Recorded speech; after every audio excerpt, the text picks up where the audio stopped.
Put your microphones on, and when you're right in the center of the circle, and when you speak, try to look at the microphone, because I watched the planning board meeting last time, and people were turning away to talk, and I couldn't pick up voices. So if you're going to speak, make sure you're on the microphone, and I wasn't. Okay, so welcome everyone. We have some visitors to do presentations this evening, as well as guests in the out there. So what I'm going to do, I'm going to send around a notebook, so please, for the audience, sign your name. So we have an attendance list. So I have a question.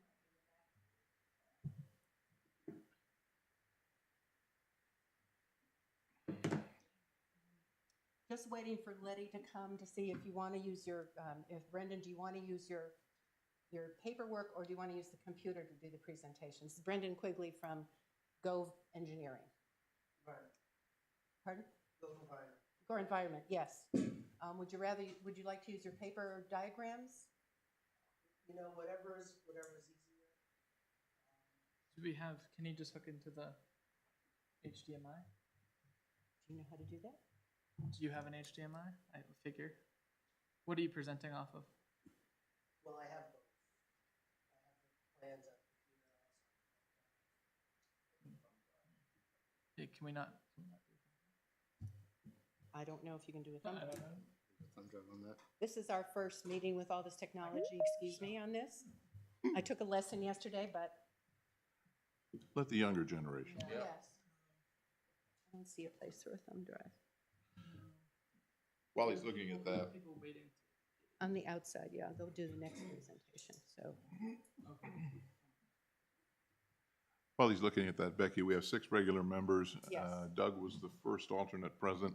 I move he be made a voting member for this meeting. Is there a second to the motion to make? Second. All in favor? Aye. Aye. So we found a court. Okay. So I'm going to shift the agenda just a little bit. We have the minutes first. I think I will do that. You have a copy with your agenda. These are the June minutes. Matt is our secretary, so if you have any changes or edits, please let Matt know. I have one suggestion from Michelle. Yeah, I already put that in. You already put that in? Yep. Okay. The motion, the 601 Correct. motion? Okay, that's all done, okay? It's not in the copy you have, but it's in my master. Okay.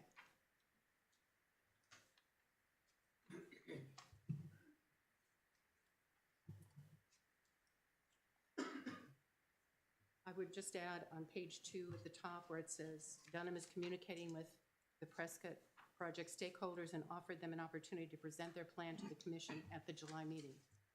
Okay.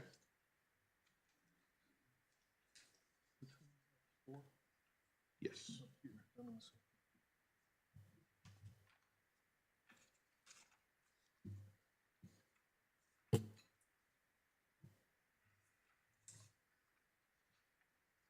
While we're waiting,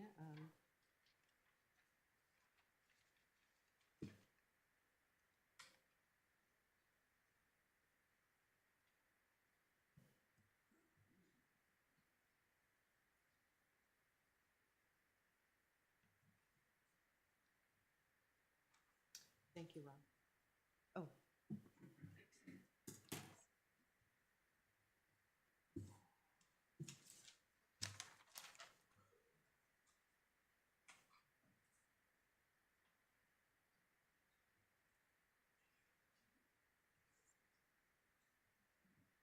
Does everyone have?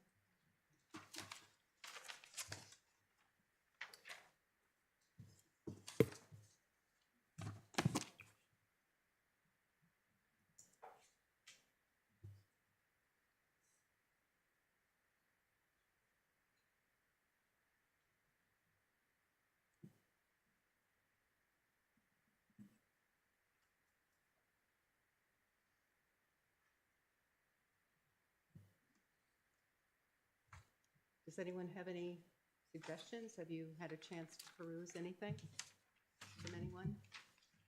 No? I'd just like to add,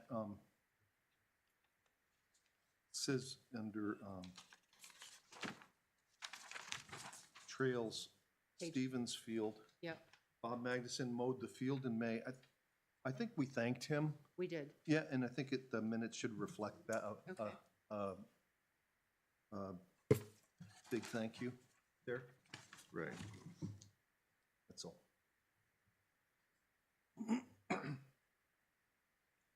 Anything else from anyone? Do I have a motion for the minutes to be approved as amended? Moved.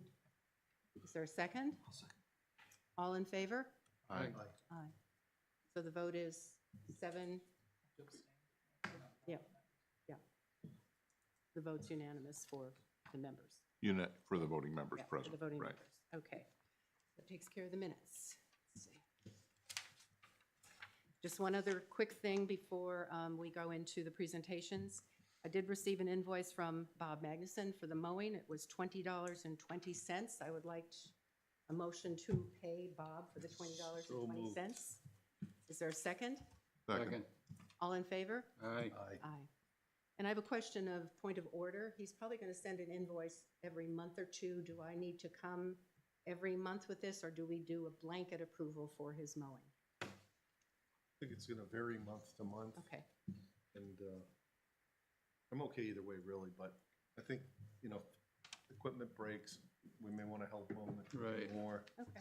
What was the amount, Becky? It's like we wanna help 'em. $20.20.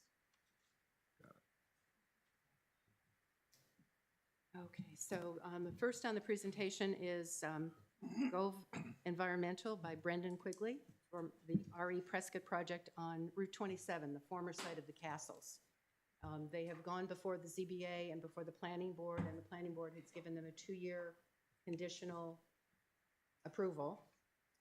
And you waited to come to conservation because DES wanted some changes.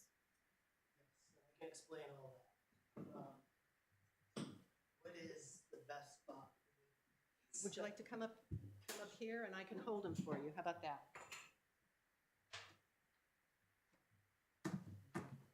I'll hold them. Becky, you have a meeting to run.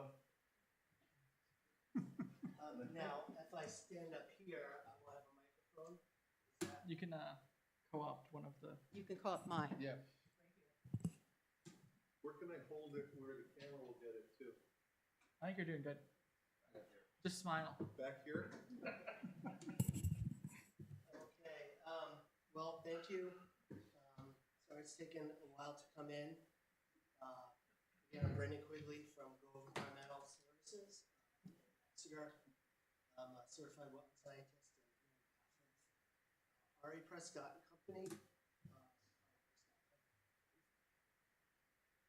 For their local business in Exeter that's operating the downtown area. And they're looking to stay local, but the old castle site on Route 27. Most people are probably familiar with the site. It's pretty noticeable. If you drove by, 79 through 113 on Route 27 is the actual address. The property in Brentwood, because there's also property in that. It's about 33 acres, and that's this here, between Route 27 and this is located in the easternmost corner. The couple things to note, as I've talked to Rebecca about this, everything outside of this red box here is in conservation easement. That my understanding was that was part of something that the Raceway did.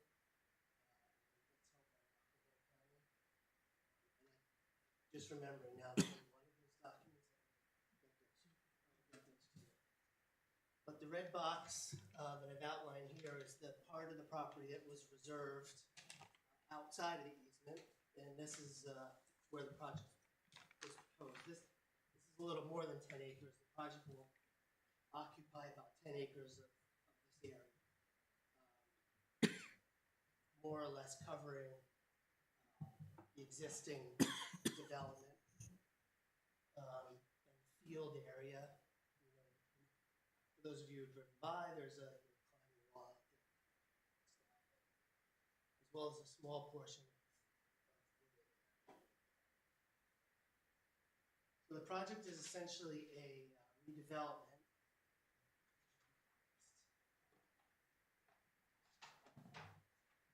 I might have had these a little bit better organized in my electronic file, but this is an existing conditions plan of the site, colored, so provides a little bit more of an easy view of what's there. The wetlands are in this sort of drab color.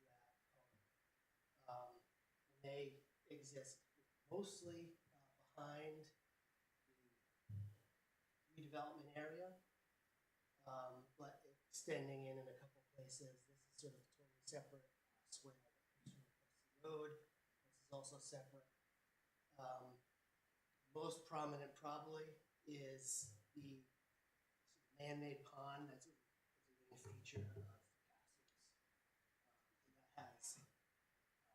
And that has iron fencing, chain link fencing, concrete walls, as well as an outlet structure here, and then an outlet ditch, more or less, that runs towards the woods, and this is also sort of a swale that's sort of backed up before it's just runs out to the woods. The main natural wetland complex is, of course, this large forested wetland in the back, which extends upwards around Fresh River. That is also where there is prime wetland. It's one of the main things that we've been wanted to come talk to you about, and we'll get to that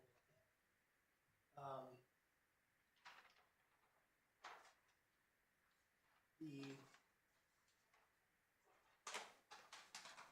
little bit. The project engineer wasn't able to be here with me tonight, so I'll go over what the proposed project is. I won't have a lot of detail. Essentially, it's a 112,000 square foot building with all the associated paved areas, drainage, new septic system. And this will house manufacturing, office space, storage, and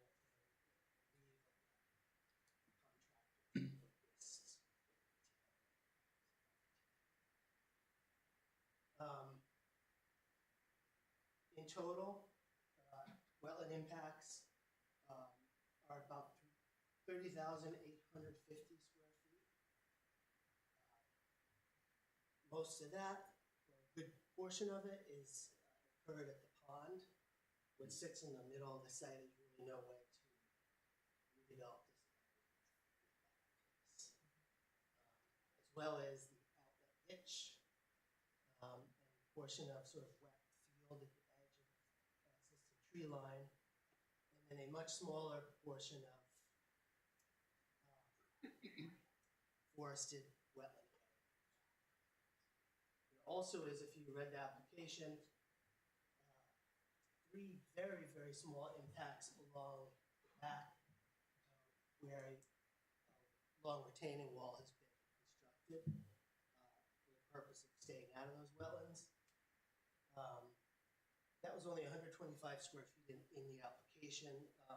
We're working on some revisions now. That's going to be mostly avoided with just a few, excuse me, a few square feet of temporary height. Because it does get rather close. So the other thing where we have impacts too is prime wetland buffer. Now that I've shown the prime wetland in blue here, solid line. This is as it appears on the maps, as well as the 100-foot buffer. And that 100-foot buffer extends into the property, into the redevelopment area by about 8,200 square feet. And maybe here I'll give a little background. And part of the reason why I took so long to come in and talk to you about this is, yeah, if it's fair to say that prime wetlands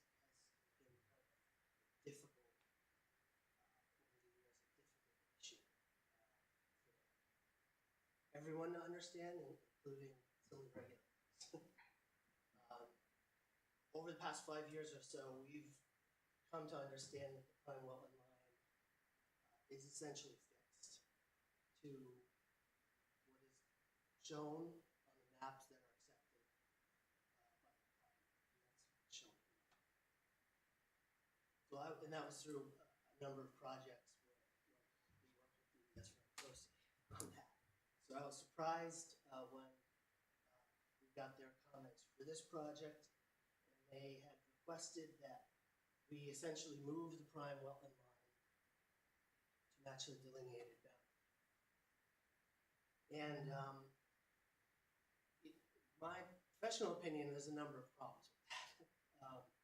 Not the least of which is where you end that. Because this is all connected.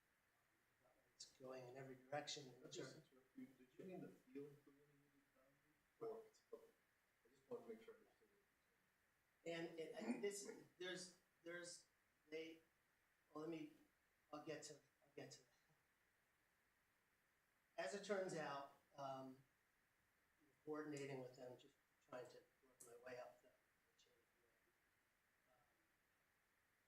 For this project, we don't have to do that. That might not always be the case because there is a new rule which seems to require that applicants, at least in terms of DES's review of applications, they may be considering, even though we're not technically moving a prime wetland, that can only really be done through an amendment process. They might be asking us in the future to show it as if it's the field delineated boundary, and they're going to basically review it. That rule actually went into effect after we submitted this. And this amendment process is a map amendment process? Yes.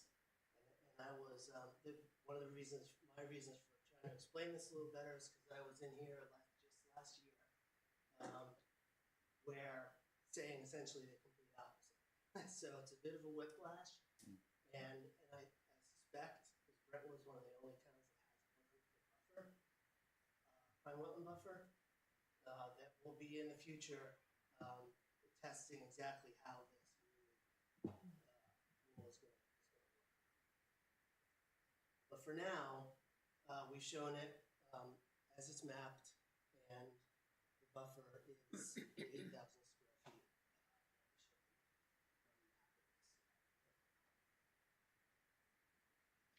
Are you paving over that purple area, or is that just part of the wall that you were talking about? What Yeah, is the, this- like, how is that, how hard is the It impact? is the back of, there's a little bit of pavement, and then there is a conveyance swale, stormwater, which is not built in the wetlands. This is one of the things we'll probably clarify when we respond to DES, which we're happy of. This all sits higher. The site's being built up, and this conveyance swale goes across that area. And to give you a little bit better idea, so we have to switch orientation.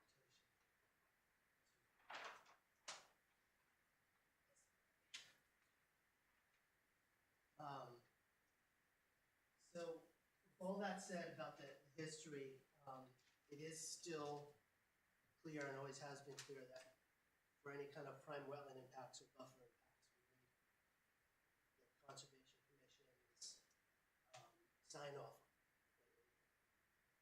as well as for mitigation.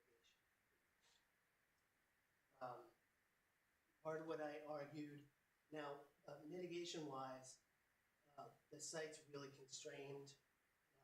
Typically, we would be asked to do mitigation that would be relevant to this particular prime wetland on this property, which could be something like buffer enhancement somewhere else, or restoration. But since the majority of the property is already in a conservation easement, that complicates things. So that's one point. The other point is this. This shows a photo. This is recent, but not very recent, because the site's become pretty overgrown, even a number 5 years ago. But in 2010, 11, when this photo was taken, you can see really clearly what this buffer area is, and it really was sort of the edge of the development, semi-maintained field. And you can see there's a telephone, electrical line running through there. And this is an area that they were, at least when this was occupied by one business or another, was being maintained. There's a small portion here, which is about 1,000 square feet, that is a wooded area. So this would be, and I argued in the application that this should be a big factor in considering what the potential effects and functions and values of the prime wetlands. That's the state. Now, we're not actually impacting the prime wetland itself, so that's good. I think that gives us a pretty strong argument in itself. But secondly, the fact that this, and if it wasn't clear, here's the buffer, and this red line is the back edge of that strip. The fact that it is what it is, I don't feel like it was ever contributing very much to the functions and values of that prime wetland, which are largely focused on the interior areas around the fresh water, and the more the swamps. What the Mark West's report, which outlined all this information, mentions specifically the marshes and structural habitat in the Fish River and the wooded swamps. Those would typically be the very drained swamps, which you do encounter if you walk further back. But this edge, and when the wetland was delineated, ended up being really close along here, more characterized by invasive species growth. 2022. And I did. But it hasn't been maintained since 2020. Well, I've driven by it a million times, but I haven't actually gone back there until 22, so I'm not sure. I know that McPherson Firearms was there until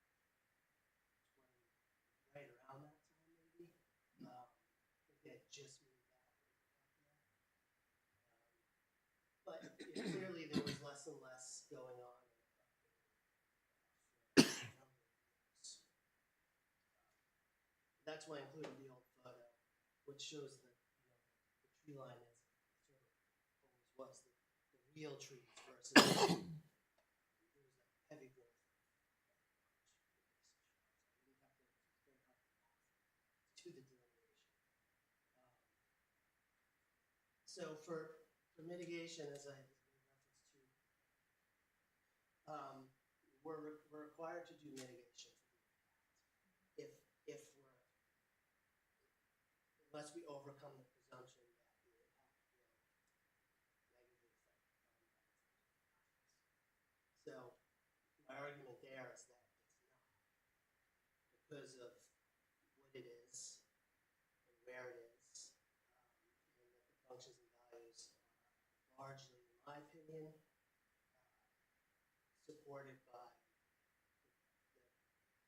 wetter wooded swamp areas, and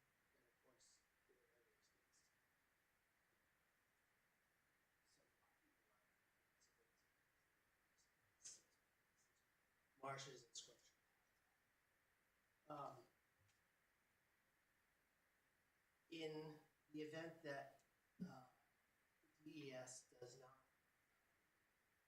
fully agree with that and would still require mitigation of some sort, the proposal would be to utilize the which is what is being utilized for the that has another rule change to move to the top. Again, that is something else that might change in the future because of the new rule, but wasn't in effect this time. So we'd ask that we use that to make up any difference. It might be for a portion of it, like say the wooded one.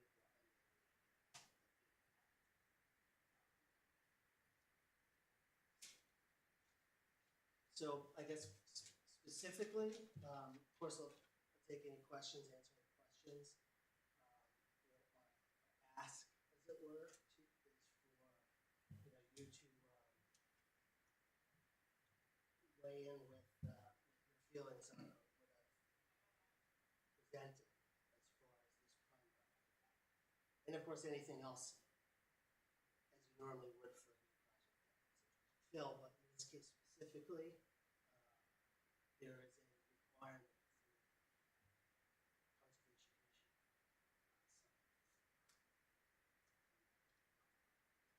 Right. My first question that comes to mind is, what has Rockingham Conservation said about the easement? Have they reacted to this? Not that I'm aware of. This project, a lot of projects, there's a lot going on in the background. But I've not heard of anything. This was a very clearly specific part of the house. And I think any reasonable person would have looked at the castles and thought, well, of course that's going to be subject to proposal at some point. Is this a schedule? That's a good question. I don't have a concrete answer for you. It's most likely going to be sometime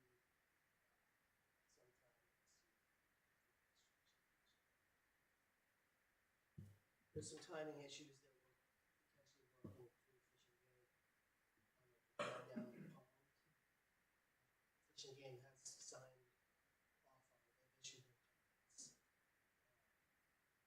which, to quickly summarize,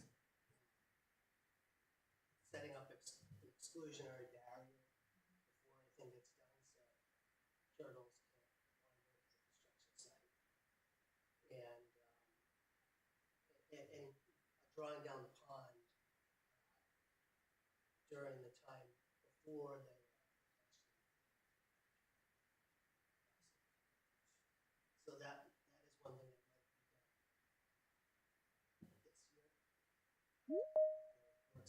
approvals. The pond can be drawn down this season, and then the erosion control set they want that set up outside at the time when turtles are expected to be moving, which would be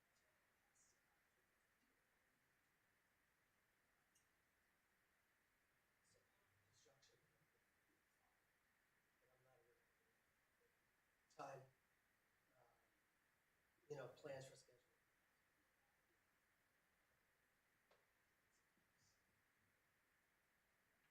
So the existing buildings that are they going to be demolished and the entire site reconstructed? Yeah, it has actually been already demolished. Okay, There's basically piles of concrete there. The site hasn't been torn up. These were all built slab. Slabs are still right. the little ancillary the plans refer to it as the yurt style building and the climbing wall are still there. So really all that's been done is the buildings. Okay. The other thing I forgot to mention about mitigation, we've argued this before. Two things that we won't impact the function of the house, but also the project is going to result in a few concrete benefits. We have upgraded stormwater control, and modern septic. It's not shown on this plan, but there's a new modern septic system proposed with this project, as well as decommissioning all leach field. Is the leach field failed? This one is a former. This one's old. The site has a long history, which some of you might be more well versed in than I am. But there was other buildings there. So I think this probably served enough. I don't know if the septic system has failed, but no doubt it's not adequate for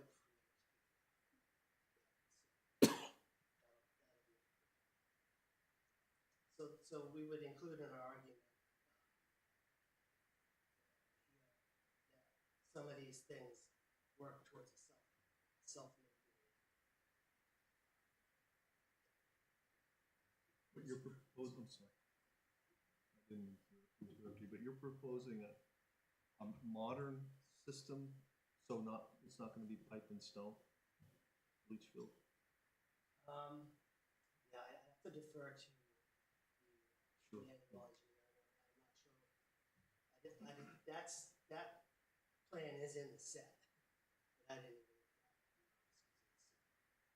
honest, because I just know that it's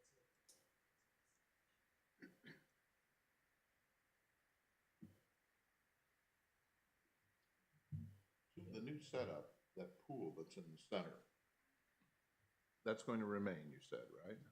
pond. The No, pond. The pond's getting filled. That's, Oh, it's getting filled. yeah, Okay. that's over 20,000 square feet of the 30,000. All right, so there'll be no more runoff from the pond into the wetlands area through the ditch or any other way. It's all being filled. Okay. I believe there will be some under drains put in.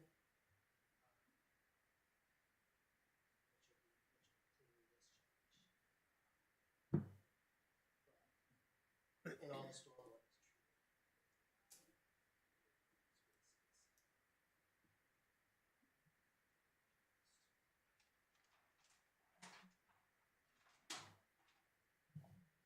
How is the swale on the backside going to be for the prevention of stormwater runoff, or is that a separate effort? Yeah, it functions to prevent what's taking place now in the developed portion, which is essentially your storm water runoff is the introduction of the swale? Or is it just, It's a, what I've been told is this is essentially a conveyance rather than putting in pipe in a number of catch basins, which there might have been reasons why that was preferable. It's certainly preferable in terms of wildlife, but there is going to be a wall here too, so it's another thing both directions. Runoff from going over uncontrolled, but also prevent turtles, primarily turtles, from wandering onto the site. But it's not necessarily, my understanding is not necessarily a treatment. But it does collect stormwater.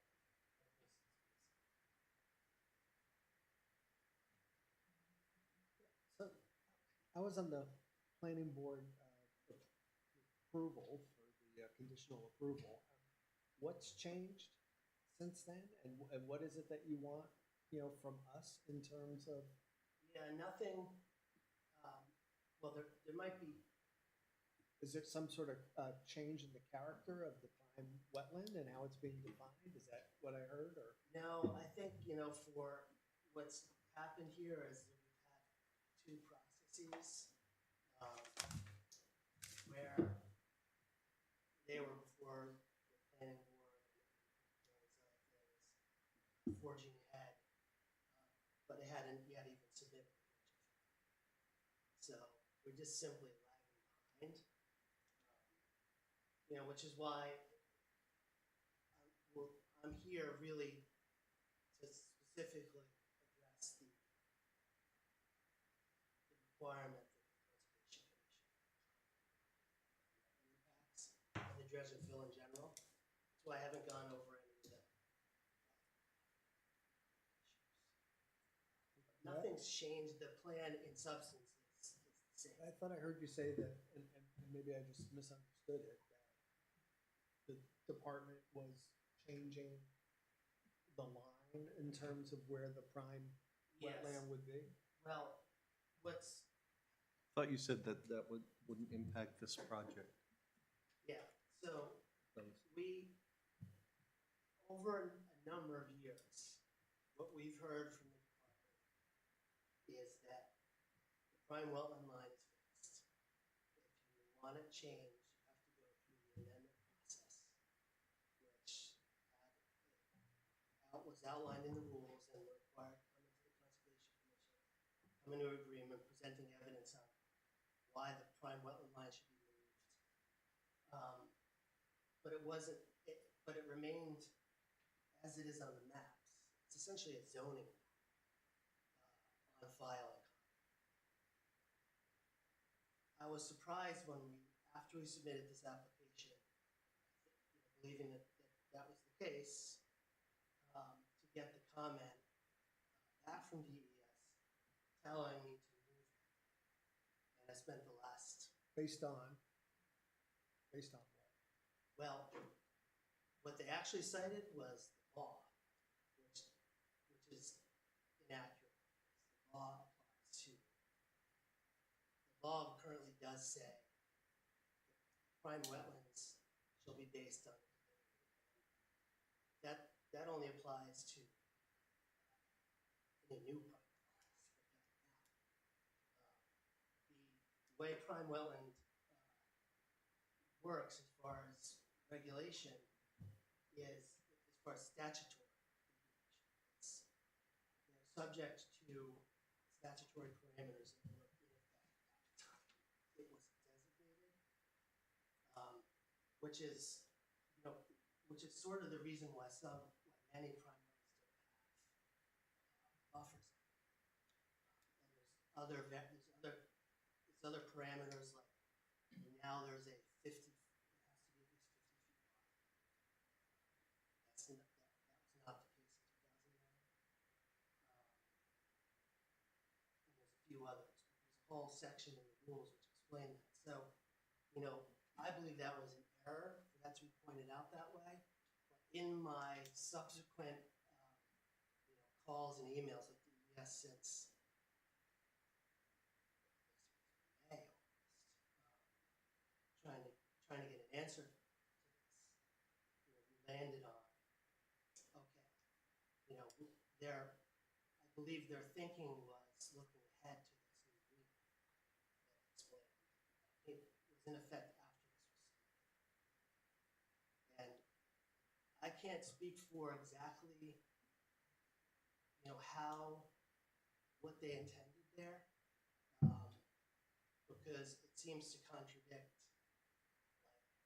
everything we've known before, but also another rule, literally right after that new rule, says the prime lot should be shown as it is in the maps. So we'll wait and see.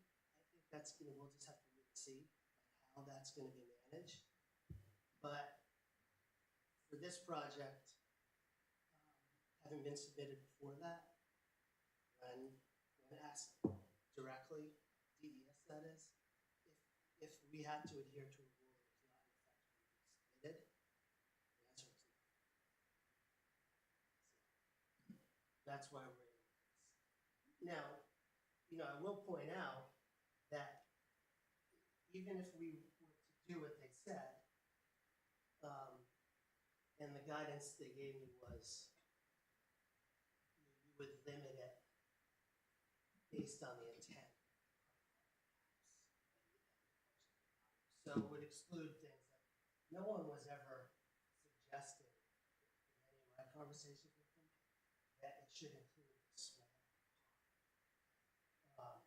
It might include this portion of the wetland here, and this would move up to the edge until you got to a point where there was no more irrigated soils, for instance.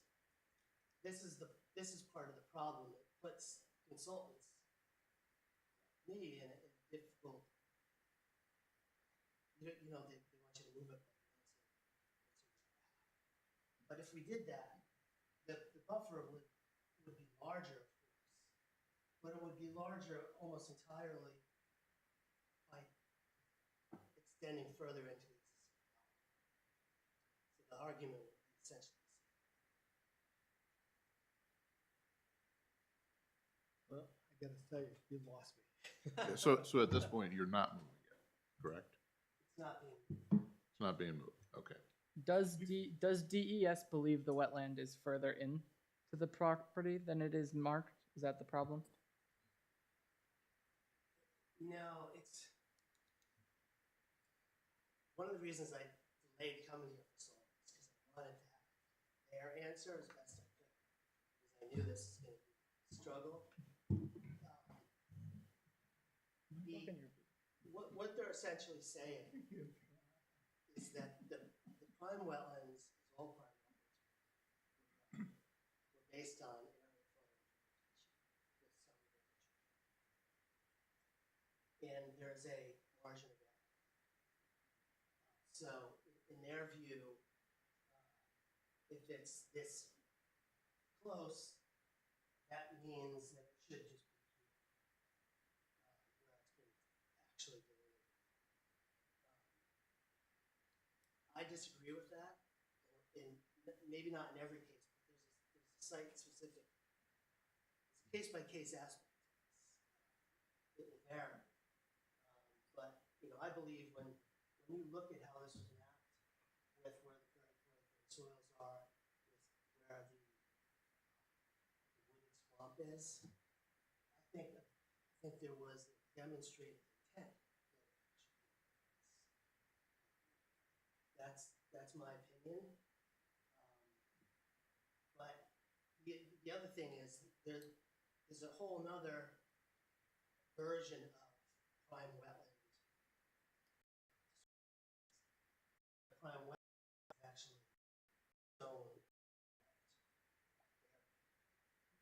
And in that case, what DES is saying makes abundant sense.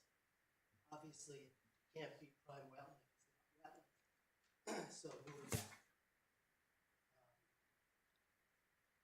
I wonder if that's really what they're trying to address. The problem that was in mind when they There's a question from the audience here. Rob? So, as I understand it, the line we're talking about is that blue line. And you're talking about an impact that looks brownish from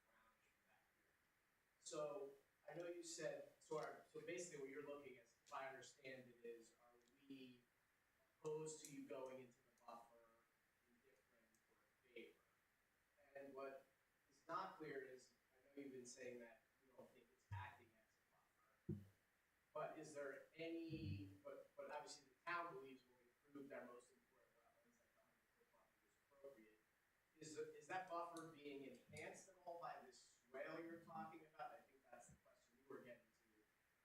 You know, like they could put in, you know, an engineered wetland or something else to mimic a wetland, even if you're using it for transport or something else. I guess that's what I don't understand.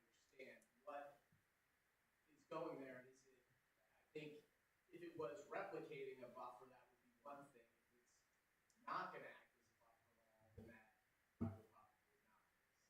Yeah, that did,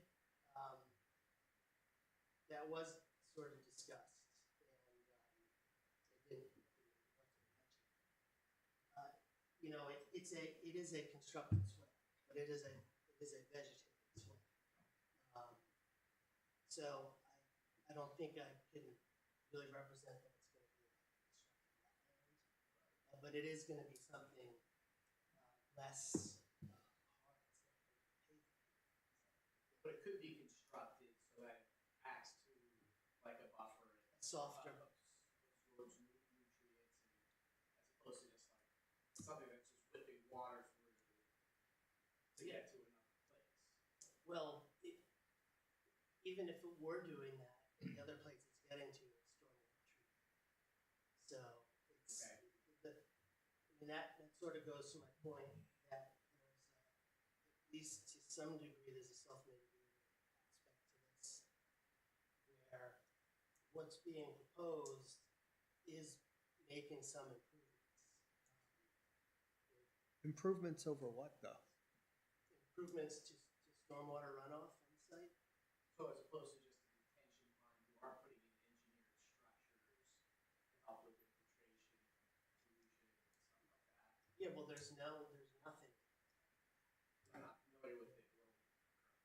Yeah, it just runs off in that area currently. So to capture and treat it does represent. Like in terms of there's so much impervious surface, this is disconnecting that impervious surface or something like that. Or I know there's numbers or things that you can talk about related to that sort of stuff. Yeah, well, the stormwater treatment system is all highly specific and designed, and I won't even try to speak to all the parameters of that. But, you know, it controls quantity and It seems to me that this was looked at, pretty exhaustively by the planning board. This whole issue should be going back to the planning board to look at, given what you're talking about. Because I really don't see how this commission is equipped to provide the, what you're looking for in terms of an ask at this point, based on what you're telling us. I mean, if anything, I would just suggest that this be tabled. I don't see how we're in a position based on the information you're providing to give some stamp of approval. I was going to suggest that we always wait a meeting before voting or deciding on things. And I know always is a strong word, so there may be some exceptions to that, but in general, I think we sometimes often rush into voting and making decisions when there's no need to, which is why I asked about the schedule. And I think the questions that Rob Wolfchuk raised are fantastic. I would like to know, in fact, can you just, that the straight line there is the edge of the developed area, proposed developed area, on the north edge of the site? yeah, And there's going to be a new retaining wall or a wall there? There's a retaining wall almost along this whole stretch. Okay, and there's a, and you said there's a swale on, I wasn't looking at the drawings. There's a swale on the southern side of that wall? And why are you taking that? Why is it there? Why isn't it just going to be left alone or turned into wetland buffer, as Rob asked? Yeah, well, the answer is that there's very little room. So this is parking or driveway? Yeah, it's for, various aspects of traffic circulation. I don't think there's parking specifically. But they have, trucks need to be able to get in and out. Outdoor storage. Prescott, manufacturer of pumps, food control systems like that. Large items of plastic stored outside, so there's room for that. Yeah.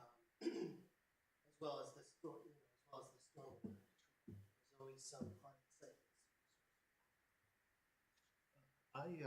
I agree with delaying this. I don't know that we're not capable of reviewing it. I wouldn't say that. Well, I meant based on the information that is thus far been provided. I agree with that. I think that there's a lot of I unsaid mean, we here. weren't capable as people. Thank you for clarifying that. Yeah.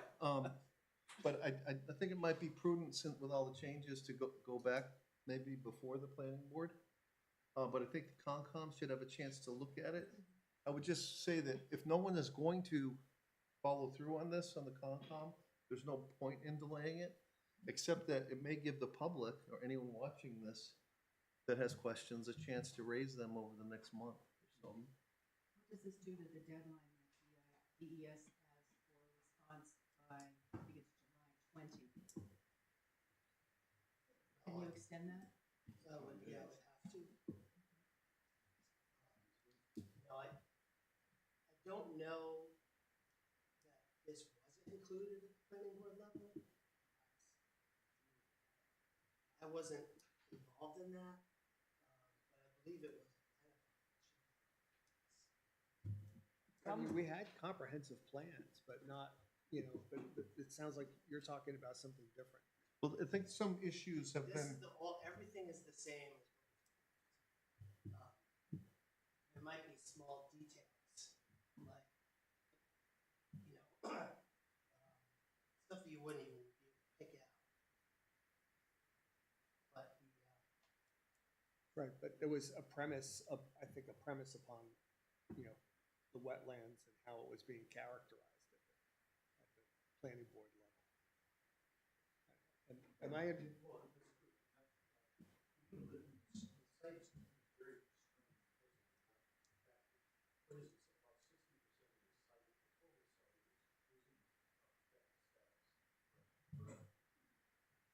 yeah, about 2/3 of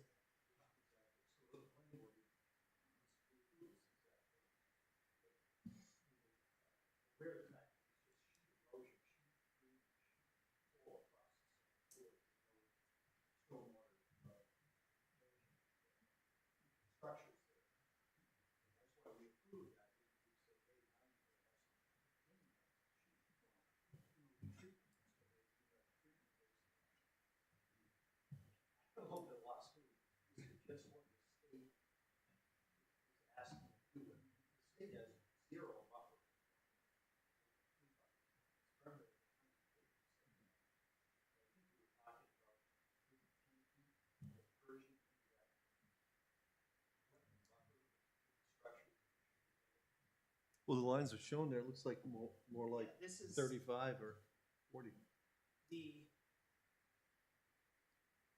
Generally speaking, there's no buffers. This is a prime wetland, and this is a special case. There's only 3 other towns with still have 100-foot prime wetland buffer. So this is a state regulatory issue for which the local conservation commission is required to have it in. I won't presume sign off until you have some position. There's input needed from the conservation commission. Before DES will approve, right? Excuse You me? need that before DES presentation, the DES for approval. Is that correct? Yes, I think that there is a, that if there was a unreconcilable difference of opinion on the matter, I do believe DES can still act on the permit. But I think there'd probably be some big questions. Right.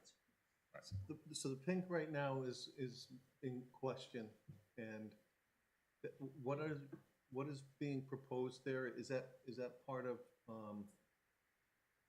wetland to be mitigated? Because it's buffered right now. Yes, but the prime wetland buffer is treated like. And so it's, So it requires mitigation if the presumption that the impact will negatively affect the functions and values that were identified in the prime wetlands. Yep. In the report, 2009. If we can't get past that, then mitigation. I've presented sort of a two-pronged approach where I think there's a good argument to be made here why this will not impact those functions and values. And that would be that there's some self-mitigation, stormwater, subsurface improvements, and that the state now was not significantly contributing to those functions and values. But as a fallback, we would also propose mitigation. and For what? I'm sorry? through the ARM In fund, the it's aquatic resource mitigation. It's a fund How- that's established. How much are you expanding the impervious surface, right? Because right now it's a mix between concrete pad, asphalt, and a lot of dirt path. I'm assuming you're paving the whole thing. Is that reflected in the amount of, like, what is your I'm sure this was brought to the planning board, but what is your stormwater system look like? Is it just the swale, or are you putting drains? And whatnot. No, and I apologize because tonight, in case maybe we have another meeting. Yeah, that would help. Because Yeah. because there's a lot more to it. I mean, this is all entirely controlled. So they're going through comment process with how this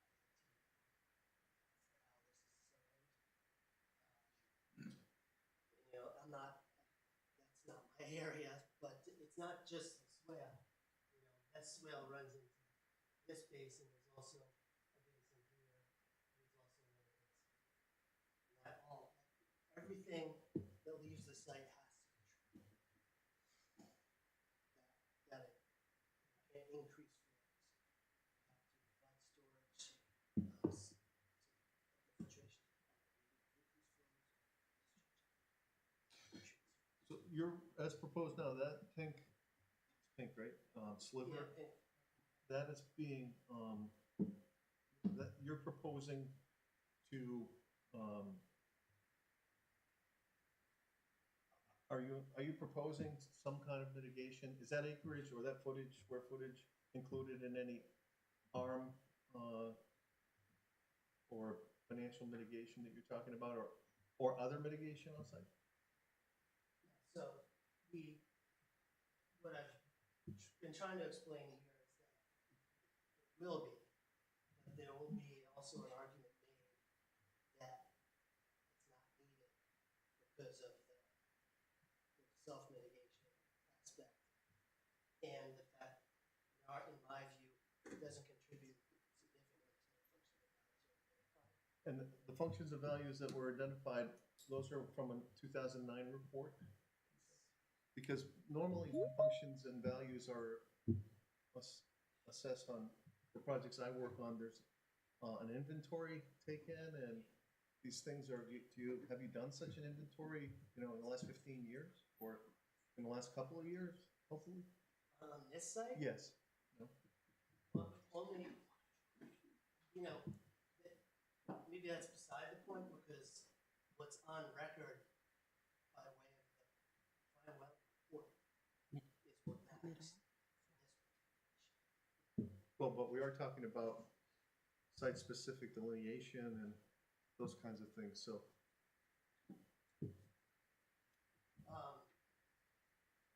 Maybe what you're trying to get at, or what I would offer as a partial answer to this is there is a difference between these areas. That's part of the point. Is the wetland right along the edge of the development was all large invasive shrubs, a good amount of debris from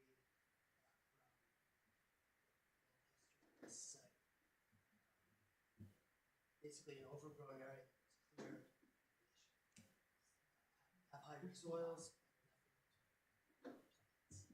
but it's not the wooded swamp that occurs further back, and I believe matches pretty well with. Okay, so I keep hearing, though, you're asking us to weigh in on what's being proposed, and I'm still not sure what's being proposed. I'm hearing, yes, there's mitigation being proposed, but you're arguing that it may not be needed.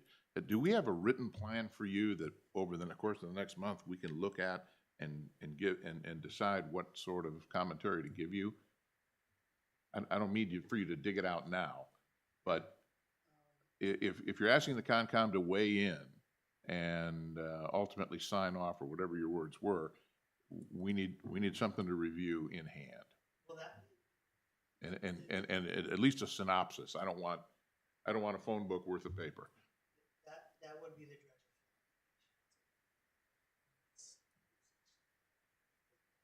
Okay, because I'm just not, I'm confused about what you're asking us to weigh in on. They're asking us if we're okay with waiving or acquiescing to them encroaching into our wetland buffer. That's what they need for the Okay. Concom. So that 100 feet is where that purple is. The pink The pink, area. whatever we're going Purple, with, right? whatever. That bit is in our buffer, Okay, and they need our assumption that we're cool with them doing that. thank you. How many feet is it? 8,000 square feet? 8,200. I was just gonna say, it is a relatively small amount. It's been thoroughly reviewed by the planning board and department of alteration. I don't think in the past we would usually just say something like, we have no comment, or we don't have to, the conservation commission doesn't have to be in favor. I think we should be against his argument that it doesn't have any value and should not go towards the ARM funds officially, and that if possible, we could use those ARM funds on the site for maybe invasive species control or something else, so that money stays in town. So the essence of what we're asking is, Patrick. is correct. But, I'm also here to get suggestions. If there was a feeling that there would be a better option, keeping in mind that it's like, there's not a lot of room to do stuff. You have in the past for prime wetland buffer impacts, there's another part of the site that wasn't being utilized with cans. And that would really be a one-to-one approach. But there's really no opportunity for the development is basically occupying the entire portion of the property that's not. So I'd like to summarize this long discussion. Been a lot of comments and questions. And to summarize, you are asking, rephrase, you're asking that conservation review the purple or pink spot that invades the buffer zone. Do we have a reaction to that? If there's a possibility for mitigation on the property, for whatever impact on that purple spot, we would like to see that in writing so we could review this and discuss this at the next meeting. Is that what the summary of this? I think that summarized it. I mean, Patrick summarized it perfectly. If that's all we're being asked to do is to give you our reaction to the encroachment on the buffer zone, fine, we can do that, and I don't need a big written summary or synopsis to do that. But I never heard that. Yeah. So Do we have I think we can address that at the next meeting. Do we have copies of the correspondence between the project and Hampshire DES? I have a letter that I passed around at a previous meeting. DES asked for a number of, some more information on the site before they would approve the, they wanted information, It's number 7. number 7 relates to conservation. All right, well, why don't we, I mean, if we're gonna look at it at a later date, we'll, we can read this between now and the next meeting. Yeah. Or whenever this comes up again, I assume will be the next meeting. So if you can ask for an extension on that? Yeah, the only thing that I haven't provided in writing from everything I've discussed tonight is the proposal to use the ARM fund should you or DES disagree that we haven't, overcome that presumption of impact. Could that be? And I could add that as a submittal. It Yeah. would be helpful. I can, it is, all this information is in the dredge and fill, but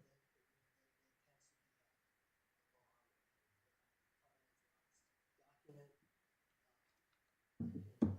Provide a submittal which summarizes this particular issue. I don't want to like reopen this, but the rest of the wetlands in yellow, they are wetlands and recognized. Like we could raise a stink about that. I think I'm okay. It's a man-made pond. I believe we can raise a stink about that. And I guess my point to you then is, we give you the yellow and you give us the ARMA funds for the purple. We're gonna get ARM funds for all of it. It's going, the whole, the mitigation proposal for, which is required for anything is useful. And we would add to that the 8,200 square feet of prime wetland buffer. If the argument is not accepted. Or perhaps there's something else we haven't thought about that's possible on the property. Again, this is very limited. So does it have to be the property, can it be anywhere else in town? Well, the ARM fund is different, so what you may be referring to is what they call permitting responsible mitigation, and that would be, instead of paying the money into the state fund, an applicant would propose preservation of something, right, restoration. That's only required to be in the watershed. We do that now instead of going on. We get the money to replace preserved land or. Well, you can always get, always get ARM fund. It's distributed on a grant. You So can- have to apply to that, and that's how that works. You can't get it always. It is available for anyone to apply, but it's not easy to get. I thought if it was a project in town, you get it before it goes to ARM. Well, there is, he just mentioned the way. The other way that, I'm not sure if it's proper, but I have seen done is that towns just insist on it. So to go back to our ending this discussion, we are going to Yeah. ask for an extension, a summary of what we're looking for, and describing that, the impact, what are the options for mitigation, and what response, and we would schedule this for another meeting. Maybe one more important. Okay? The difference between mitigation for these other wetlands. And the arm fund, that just has to be anywhere in the watershed, so it could be anywhere in town. This mitigation for this has to be relevant to this prime wetland. So it has to be specific, that's why it has to generally be. So when you say this prime wetland, you mean that contiguous? The fresh river, Fresh river. Okay. I think which is primarily like an Exeter thing. We don't. Well, that still gives us an opportunity to look and see if there's a place that is of interest to us. But if these things go to ARM, we don't get them. I mean, they're very hard to get. I've approached them with the town on other matters as well. That's what I was saying, like, we could use that buffer mitigation, even if it's for, I don't know, maybe there's a culvert on the property Yep. somewhere, or invasive control along that well. Wait till the next meeting will give us all, everyone interested, a chance to look at this some more and ask some questions. So you will send a summary to us? I'll send as number 7. Yep. Please have the conservation on the mitigation proposal. Okay. I will provide a mitigation. And our next meeting is August 14 or 12. I think it would be helpful too to have a manual, here at the Oh, next. definitely. Yeah. Okay. Yes. Yeah. Thank you, Brendan. Yeah. Appreciate that. So that's our feeling, it's gonna be postponed to a future meeting. Oh, there's a discussion over here, Bruce. Yeah, I just was going to say that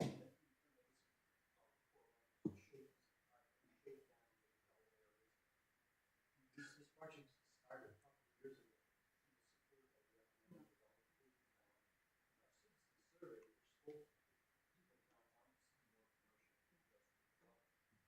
Brentwood is 5 weeks wet. So this property became available, restaurants bought it. And the thing with that was one of the development council supported the mitigation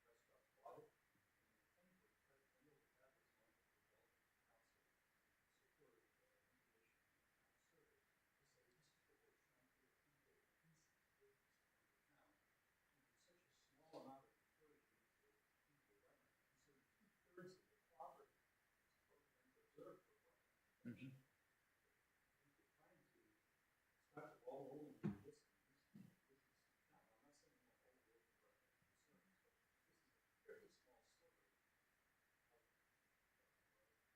sliver of incursion. It's actually going to aid the site in its entirety by the fact that we're planning to have some stormwater control. So we have no stormwater, zero stormwater control out there. Presently, the water comes down, logically, the whole storm property, which is all of it's open.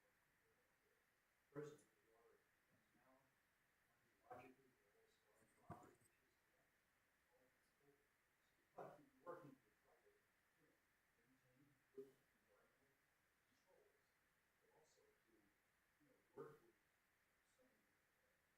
some clients who come forward proposing good growth, not trying to make it a long Somebody they have.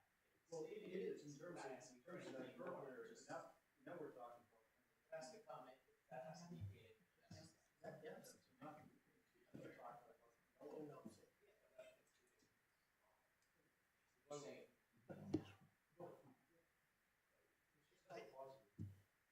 I want to be clear, and I don't, the ARM fund is now at the top of the list. There was a time when we came in and, to use possibly not the best term, got shaken down to get stuff in town. That's changed. So the ARM fund is now at the top of the list. But we're really talking about. So shaken down is off the list, but nickel and dime is on it, as I understand it. And It seemed like everyone would understand what I And- said. They didn't mean that. this helps clarify a lot, but I do want to just point out that if we do the wrong thing here, someone else is going to come in and they're going to scream precedent. So we need to do the right thing, regardless of how much it is. And the smart thing, I think Bruce's points are well taken, Yeah. so. Yeah, and they are, Thank you. Bruce, well taken, but I think there was additional information from being presented here than, That's right. So we'll be the next It's steps. different information than what I remember from when we were reviewing this. Okay. Thank you. Nice job. Thank you. Thank you. Well done. Letty, I want to make sure I get MTIs up on the screen. How do I do that next? You're gonna make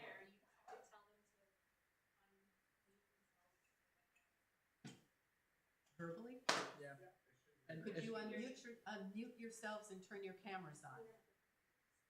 Please, if they're there. s'il vous plaît. Okay.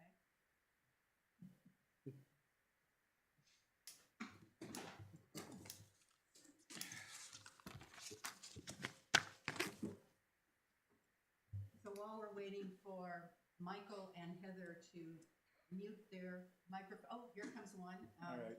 This is Todd Valentine representing MTI, and Heather and Michael represent SLR Engineering. Engineering. Yep, so I'll kick it off because that's usually our way. Hi, my name's Todd Valentine. My company is RAS.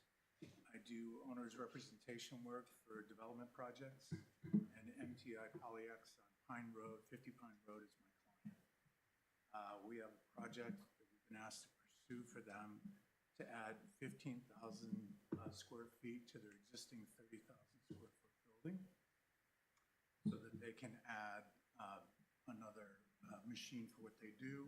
And what they do make is release papers for building products. If you have to peel something off, like a backer for tape or ice and water shield. And that's, they need an extruder, and part of the building will be 65 feet tall. We've gone through our physical due diligence. We've met for a pre-application meeting with Glenn Greenwood, who indicated to us that, you know, because we're over an aquifer, we have to appear with you, explain the project, get, you know, and tell you what effects we will have or not. And part of our formal application will be filed this week, which will have a conditional use permit request to the planning board around being over the aquifer. Mike and Heather prepared our plan set. I'm going to have them walk through the project, and he can speak to the conditional use narrative that he prepared for us the other day. So, Mike, you're up. Okay, can everybody hear me all right? Yes. Yes, okay. If I may, I'd like to share the plans.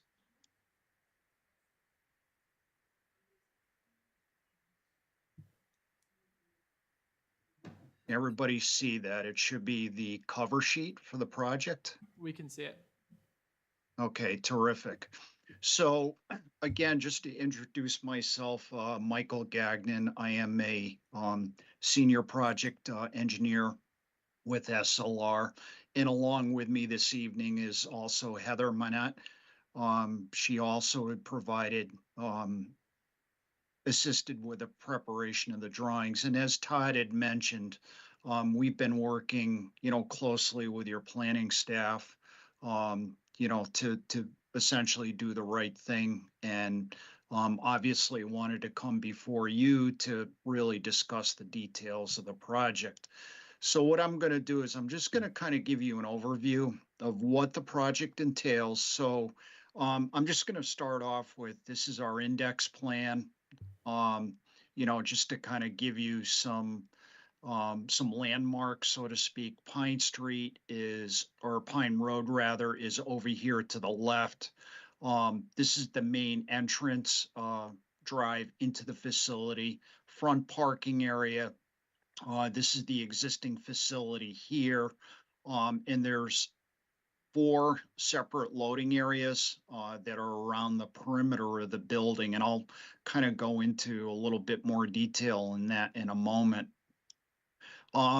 So starting off with, these are the existing conditions plans, and I just want to kind of highlight some of the regulatory areas that would be interest to the commission. first and foremost, there is a wetland area, that was delineated by others, that essentially encompasses the existing fire pond, that's located up in this area. And this is the rear of the site, which is predominantly gravel and dirt. And essentially, it's going to stay that way under proposed conditions. Moving on to the other, this is again the front entrance going into the facility. And this is the front area of the building here. That's largely going to be remain unchanged with this project. I'm just going to back up a couple of sheets here for a moment because I know it's kind of hard to see. So the regulatory areas that I was speaking of, there's a wetlands that's associated with a fire pond here. In addition, there are some other wetlands that are up here in the wooded area that are associated with a larger wetlands complex that's essentially north of the site. And we've also delineated the 50-foot no build area, which is this line here and also this line here adjacent to the fire pond. Additionally, there is a FEMA flood zone A that's on the site, and that's this line right here. We suspect that that's more or less a legacy line. We've talked to the town planner about it. And, you know, it really doesn't follow any existing contours interval that would be indicative, you know, of a flood line. We suspect that this was a carryover from when the mapping was published several years prior to the pre-development of this site. As Todd had mentioned, one of the other elements of this project is we are located over the aquifer, and we've provided a response to that criteria that's going to be included in with the plan set. Just to kind of walk you through what the improvements entail for the project, I'm going to jump right to the site plan. So what we've done here is we've used the latest orthophoto imagery. This happens to be from NearMap software that we have in-house.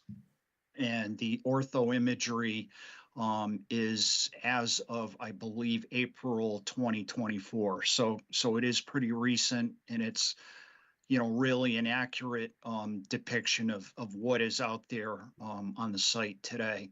So again, this is the existing building that's located here.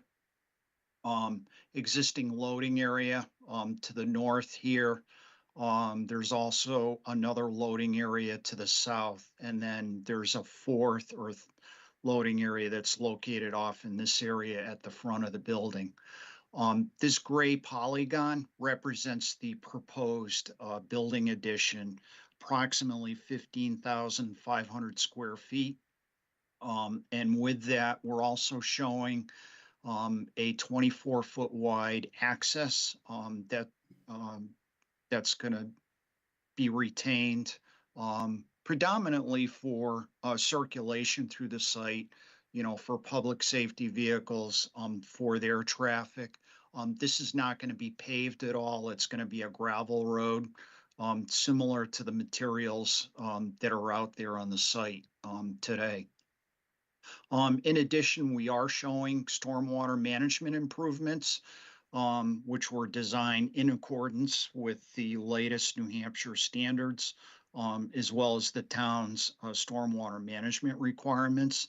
And we've located a stormwater management basin in this area that is adjacent to an existing water quality swale that's located over this area.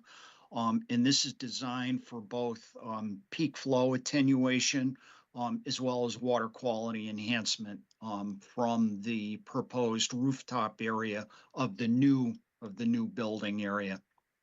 We have, with our submission, drainage computations that demonstrate what that is. So essentially the bulk of the activity associated with this project is really concentrated in the back here. Really minor grading, that's going to occur around the perimeter of the building. Other than that, as I had mentioned, we'll be retaining, the existing, gravel driveways, that essentially run through the site. We'll probably be making some minor improvements, down in this area to facilitate circulation across the back of the facility. Again, this is the other half of the site, or the front of the site. Pine Road located here. Main access drive going into the site. This is the employee / visitor parking area in the front of the building, basically encompasses 38 spaces.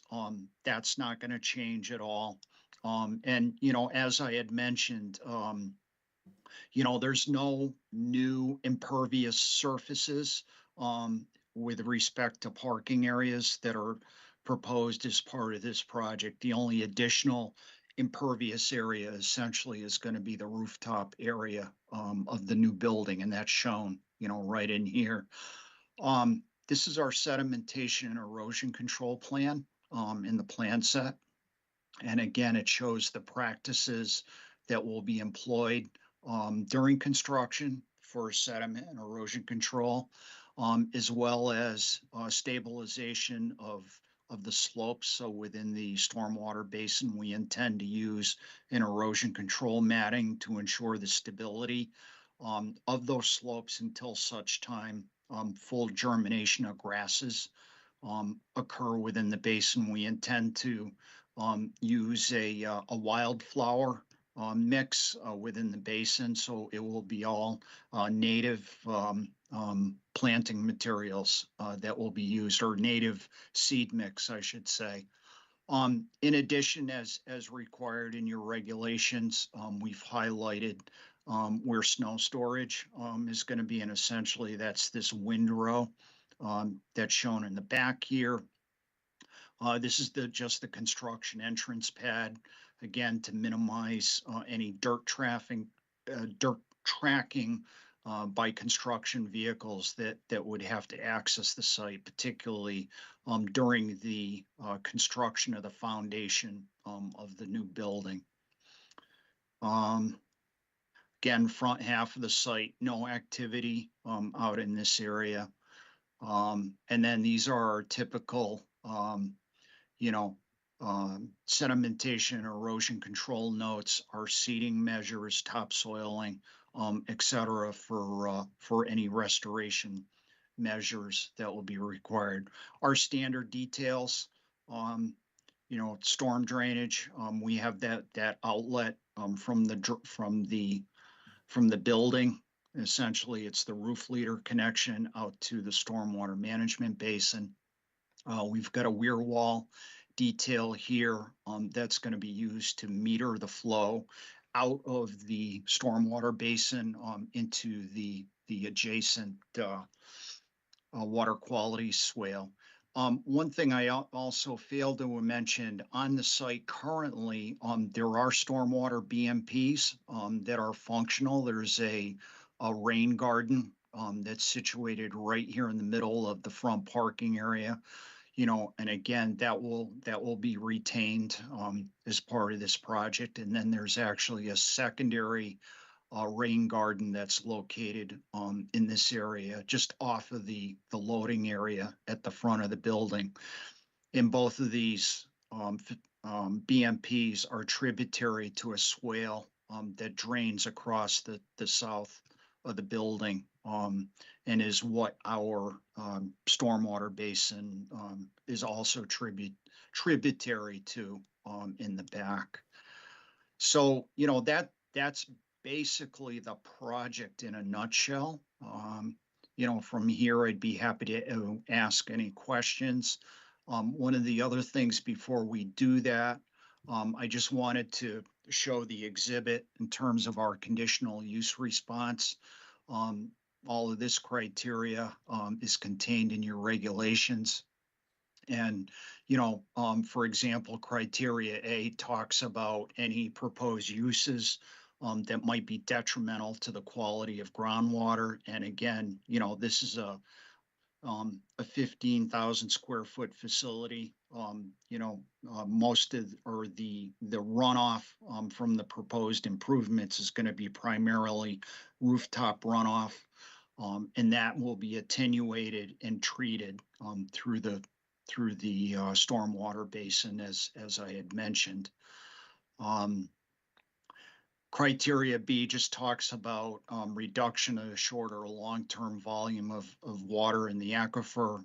Again, we don't foresee that there will be any impacts in that regard. Again, with the minimal additional impervious area as a result of the building in addition, and also in our stormwater management computations, we demonstrate essentially recharge of groundwater as required. Wastewater is talked about in criteria C. Really, the only additional wastewater. We lost your presentation. We lost you. I don't know if that's us or you. Push the screen, maybe it went to sleep. Pretty sure it's Liddy's. Anywhere? Can you hear me now? We can hear you. We lost your deck. That's interesting. Okay. I think Why don't it's on our end, not yours. Don't worry about Probably it. us, not you. Okay. Oh, Sorry that's about what- that. Well, at least I was able to finish off with the important part. So. We okay. I mean, 2 hours All right. of timeout, so you should be good. Okay, you're Okay. back on screen. You can put your deck back up. All right, we'll try this again. I think it was done. There it is. There. Okay, again, I'm just running through the criteria in our letter. This should be, I should be finished here in a moment. But again, as I was mentioning, wastewater, really the only additional facility is going to be one bathroom that will be in the building addition. And that will be tied into the existing subsurface disposal system. In other words, there's no modifications proposed to the existing septic system as a result of this project.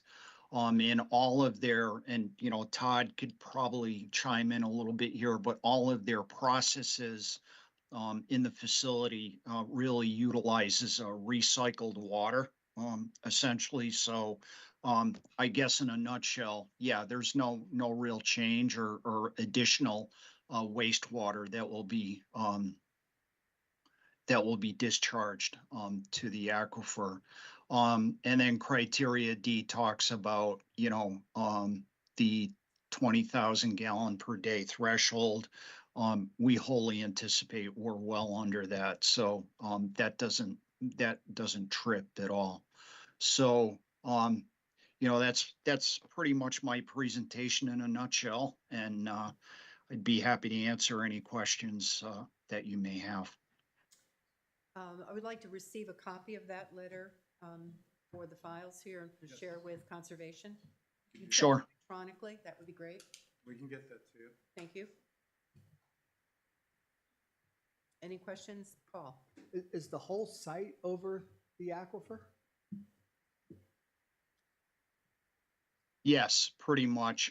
We have, and Heather helped me out here, I think we actually have a figure in the stormwater report, in our stormwater report, which we'd be happy to share with you, that shows the limits of the aquifer and where it is in relation to our project. I'm going to see if I can find that.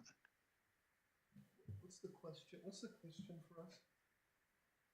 We were asked to appear and inform you of it. It's the first time I've been in front of your committee, so I don't know regulatory wise if there's a vote or just a statement of support or just no finding lack of concern. I've seen all those things in different towns. Sure. Has this been before the planning board? Yes. Well, Yeah, we did our preliminary and we're making our final filing for a full hearing we've just been preparing the package. So it's been before planning board and been approved? No. Application. Okay. Yeah. Yeah. Yeah. State those to us so that the process does start. Right. Yep.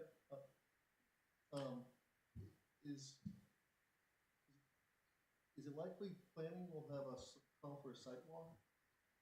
We actually discussed that with planning, and they would, and Becky said that this committee might also wish to walk, and we can set the date, and we can work on that. Yeah. With you here tonight, or correspond with Becky. I thought the engineer's presentation was fantastic. Mhm. I would really like to see the site. though. Absolutely. We will. Our protocol.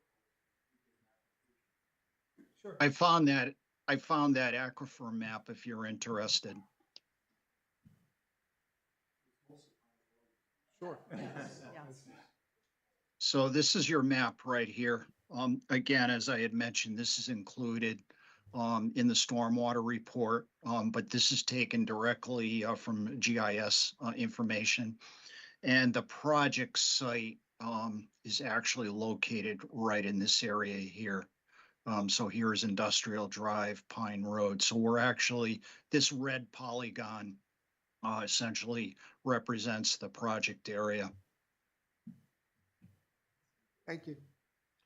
Hey, Mike, those answers you were reading, those were questions from, the answers given to questions that were raised to you from whom? In the letter? That's part of the regs. Regulation. Which, it's from DES? Brentwood. No. No, the town. Brentwood. Brentwood Part of what the regulation. planning board would Yeah. review. Yeah. Matt? You manufacture like plastic sheeting? So those were answers given to the Brentwood Planning Board, is that correct? That is in response to your criteria, that's in your regulations, and, and again, sorry about that, bear with me, but I can pull it up right here again. Stated. So it's section 700-03-0406 of your regulations. Yeah, I don't need the reference. I just wanted to know who wrote the letter to you. We wrote the letter in response to Yeah, your you wrote the criteria. response to planning Correct. board's request. Got it. Yep, exactly. So you said you've asked for a session with planning board, the next step after when the application is actually filed. Do you have a date for that or a tentative We time? just want to be on the next possible Okay, hearing. okay, We tried to get the package in before the holiday, but that just didn't work out in terms of a couple of pieces of information to collect. okay. So maybe somebody can answer, is town offices open on Fridays? They aren't in my town anymore since COVID, so. It's open, but some are here and some are not. Glenn is here only on Wednesdays, if there's a concern there, and his administrative assistant is now in another position in town, but you will still work with her, but, and So- she's here on Fridays, I believe. Okay, so we will try to get you on Friday, if Yeah. not, we'll be here to begin. Okay, and then a date for a site walk. I know you're interested in planning board is too, yes. Yeah. Happy to do it with the planning board and do it on a very big Mhm. group, Mhm. which we're fine with. Yeah. It's also a little bit of, that's a lot of people to get coordinated, but if you make some suggested dates, I'll work with Glenn to see if we can figure something Okay. out that everyone can show up. If not, Okay. we'll divide it. Okay, I'll talk to Glenn and planning board and see what That'd be great. dates we can come up with. Okay, Thank you. dates, thank you.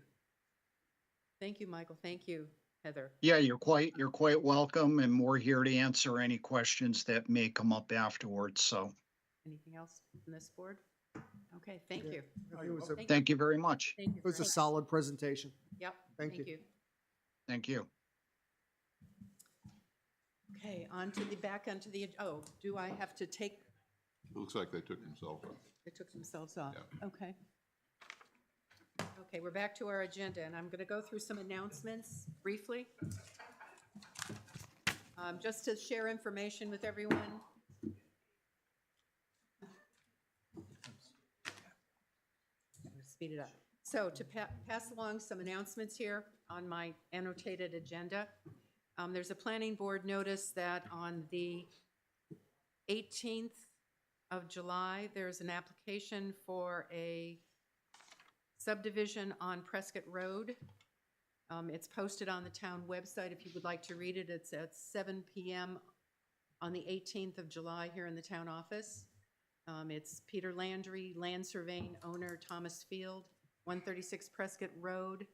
The intent of this subdivision is to create a 2-acre residential use property with frontage from the existing 36-acre parcel. So just for your information, if you're interested, that's on the agenda for the 18th. I understand that Lambert has been, the site on 125 has been postponing. I understand they've postponed their final view until August or September. I have no more information on that. Rob notified me that on 7 p.m. at the planning board, also on July 18th, there'll be a presentation on stormwater management, including background on impairment of Great Bay, impacts of stormwater on the environment, and the evolution of stormwater management strategies. So watch for that on the town. Yes. When is By an that? engineer on the 18th at the planning board meeting, next planning board meeting, July 18th. July 18th, 7 p.m. Just to quickly go through other announcements. As you know, Bob Magnuson has been doing the mowing on the fields for the trails. And we're still working on the fence removal issue. I've been speaking with Bruce. We're going to follow up on that. I'll need to meet with Karen. Were you gonna draft a letter? I think Karen was, I'll draft a letter, okay. but it should be from the select board, not from me. They are the original creators of the agreement. So I'll come up with a draft for her. Okay, to go to the planning. Perfect. Capital improvement plan, I mentioned that last time that the deadline was June 26th to to fill out a form for any capital improvements over the next 5 years. We went ahead and still listed the $3 million bond spread out over the next 5 years. No new information, just some details on how this bond would be used. That's been given to Glenn, so that's been submitted on deadline. Matt, Energy and Efficiency Committee, you announced last month that you are stepping down and we're looking for a volunteer to take your place. And we have one, Patrick. I talked to Patrick and put him in connection with, or connected him with Rick, the chairman of the Energy Committee, and things are moving forward from there. Very good. Thank you. Congratulations. Thank you for doing that, Patrick. And thank you, Yes, Matt, for your thank 2 you for years stepping of up. service. Thank you for your 2 years Oh, of service thanks. on that committee. Thanks. Perambulations, the Lax Town. I know, Bob, you did have a conversation and met with Exeter. Yes, I got together with them after a few postponements on one of the hottest days of the year, and the points were not initially as shown on the diagrams that we had, and the points that we figured out, the locations of the points that we figured out where were likely correct were covered with poison ivy, and we reached consensus that we would wait till October and finish it. So, the end of October, we'll go out there. My suggestion is that we recruit somebody from DPW, perhaps a young person to with a weed whacker to help me out, and I'll go out and find them in advance of the meeting with Exeter. Okay, thank you. On that, just with regard to Kingston, as I said, we finished it. Yeah. The draft letter is prepared. I simply am waiting to hear back from Phil, the DPW director in Kingston, Okay. about signing it. Okay. So Okay. essentially complete. Okay. So that takes care of all 4 towns. Be a report from Kingston and final of postponed until October for Exeter. Is there, yeah, is it okay if I talk to Wayne or some, yep, and see if somebody, they can help us out? Sure, Help me I out. see no problem with that if that's holding up this perambulation. Yeah, he was very helpful on Kingston.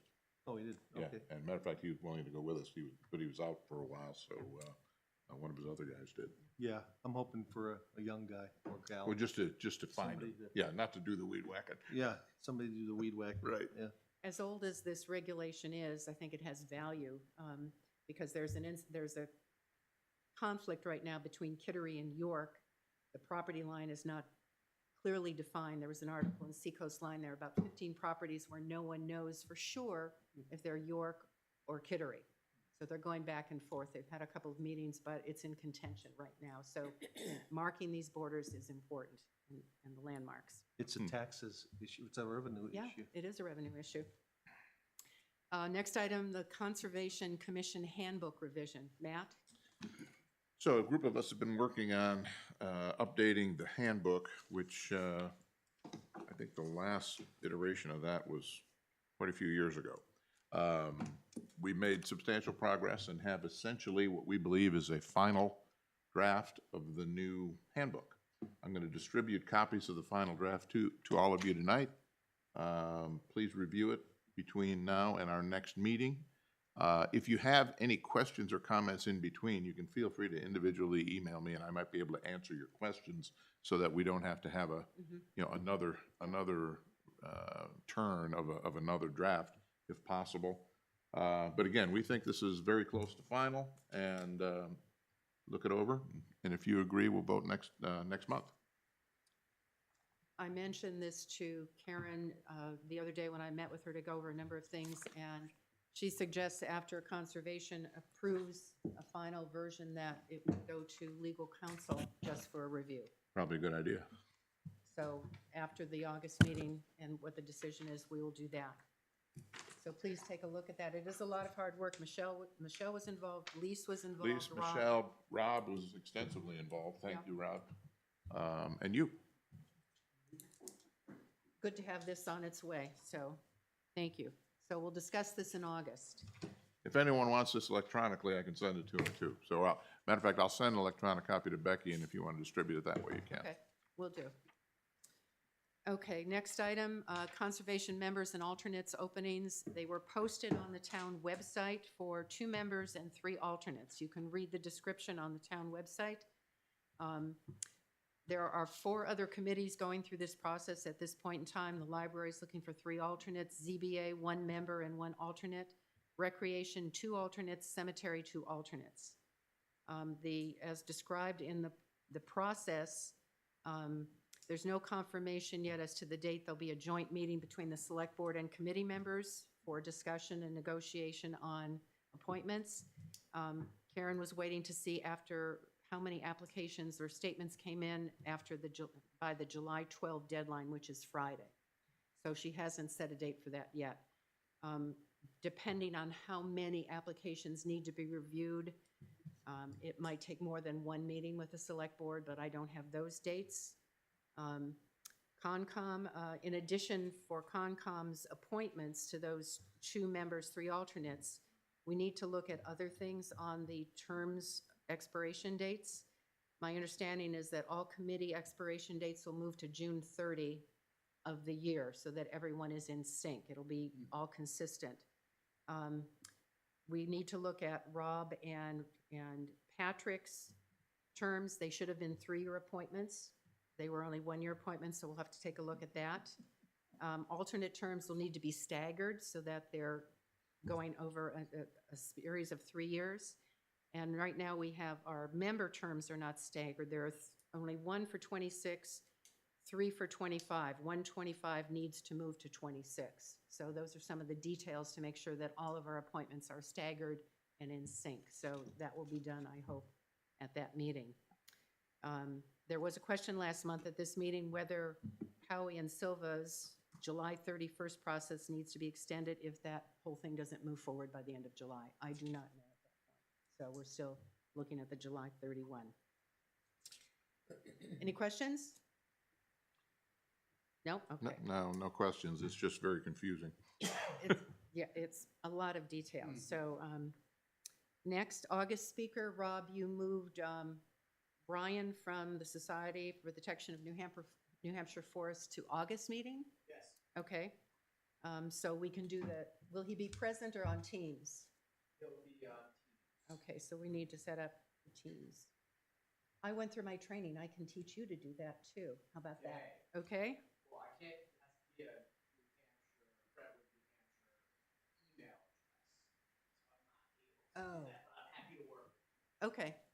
Yes, Bob.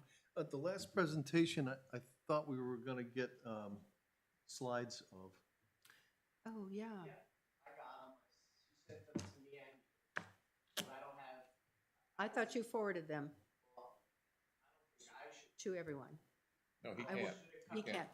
I will. Conservation with the Thank you. I will do that. Forward. and, I have I'm working on a speaker for September. Can I do that, or? Yeah, We doing it every other month? or Every other month. every Yeah. other month. All right, so October then? October? Right. Any hint on what that might be? Well, I'm hoping to get somebody on river restoration, because we do more than just these land, right? We, wetland resources and water resources are an important part of our job. I know we're focusing lately on other things, but I think this is Okay. an important issue. Thank So you. I'm gonna try to find somebody. I don't wanna name them yet, because I haven't gotten confirmation. Thank you, Bob. Open Space Subcommittee. We were going to meet June 28th, but it was rescheduled for July 15th, which is coming Monday. I've reserved the Sanborn room since this room is already booked for that date, so we're going to be down at the other end of the hallway. The agenda will be posted tomorrow on the town website with items, so if you're interested, look on the agenda. You're welcome to attend. Right now, tentative agenda items are looking at the maps of Brentwood showing the easement and priority properties, criteria for priority properties, the update, review of budget and use of the conservation fund, consultant, outreach to landowners, any public information, et cetera. So those are tentatively the agenda's items right now, but I'll fill it out and send it out tomorrow.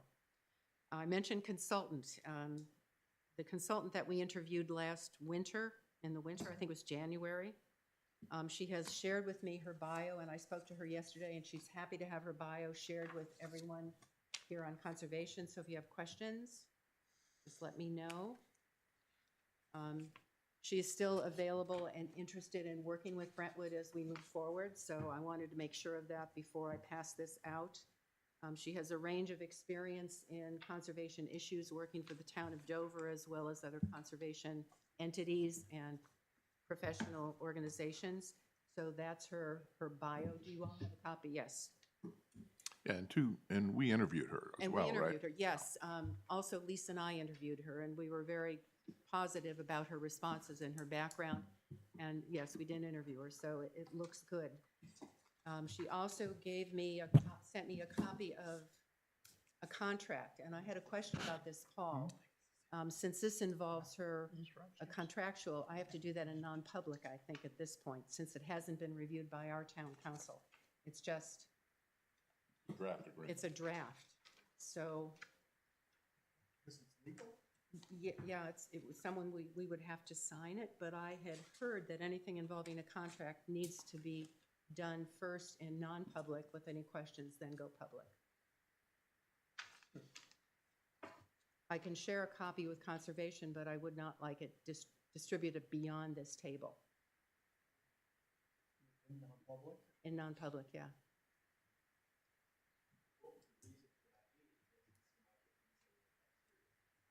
Personnel. It's a legal document. It's a legal document. Personnel.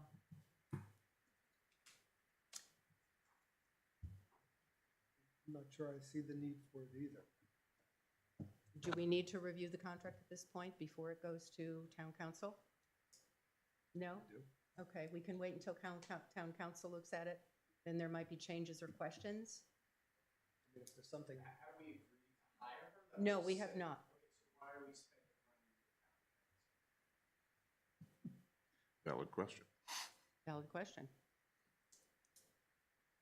So, at this point, it probably makes sense for the commission to decide whether or not we do want to hire her pending ultimate agreement on whatever contract would be signed with her.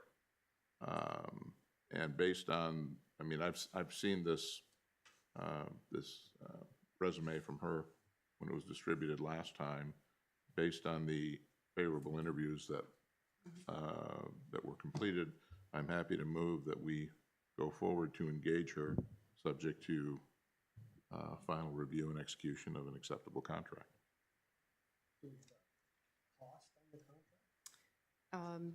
There would be a description of the work project, It would be about on a by-project basis. by project basis as needed. All, you know, and it's, the pricing would be in the contract. That'd be one of the negotiated terms.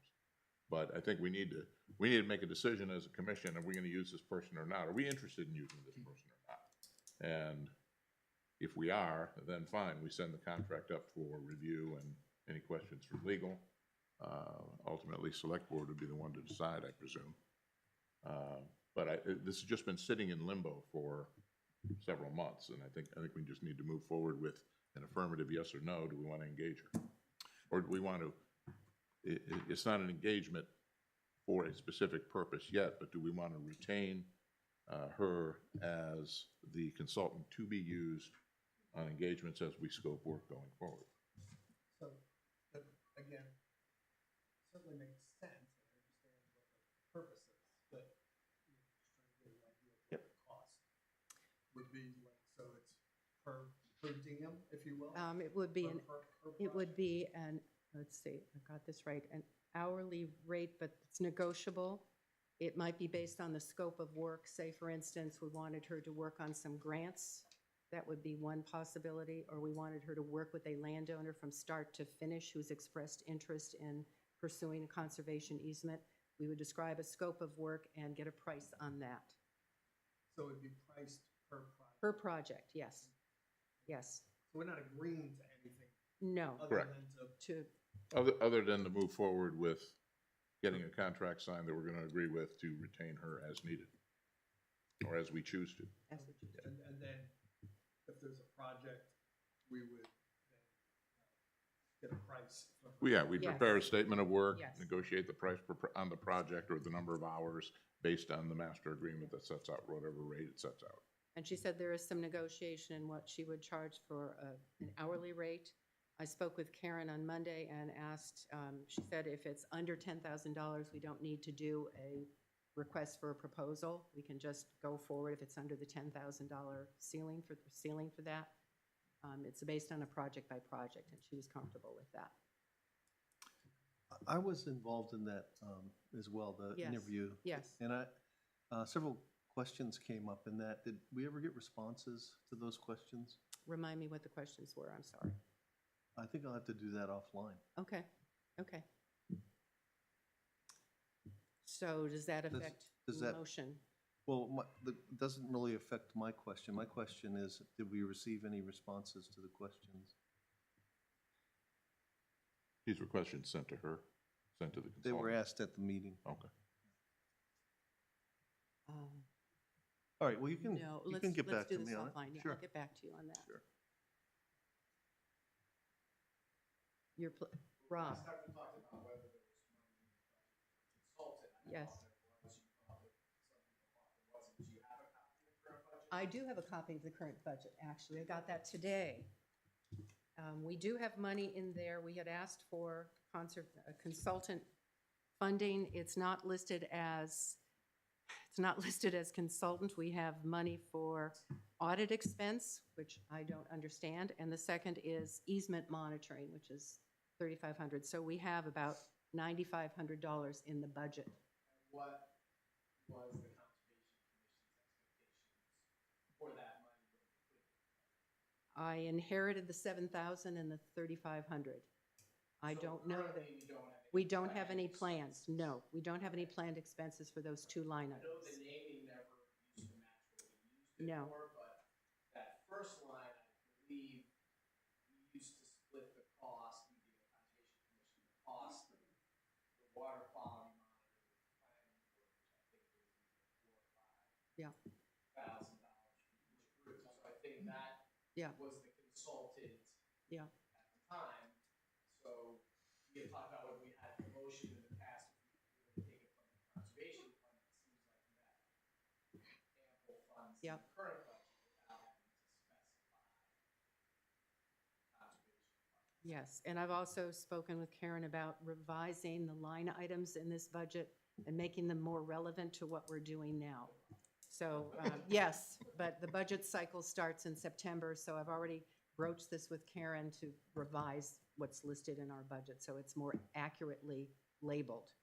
Would So, the contract still require a retainer up front? um, No, no, no.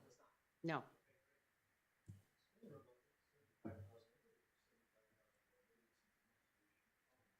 Yes,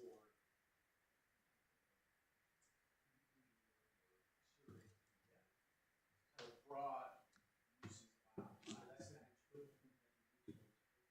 Could be where you have money in the budget. If you obtain money out of the conservation fund, then it's usually re-raised, Right. which is a new tax. Yeah. Versus this is already in the budget, so why not use budget money first? yep, yep. Especially if it's not She has worked with Brentwood in the past with another agent, another environmental firm. And she's been doing some work with Truslow recently. So she's current in the practices and the experience. She has the connections. She's done grant writing. We talked about that yesterday. So it seems she has the broad range of experience that could help us with a number of different projects. So there's a motion on the table whether we want to consider moving forward and having this contract or, Essentially, it's just move to use this consultant subject to reaching agreement on fees, terms, and a mutually acceptable contract.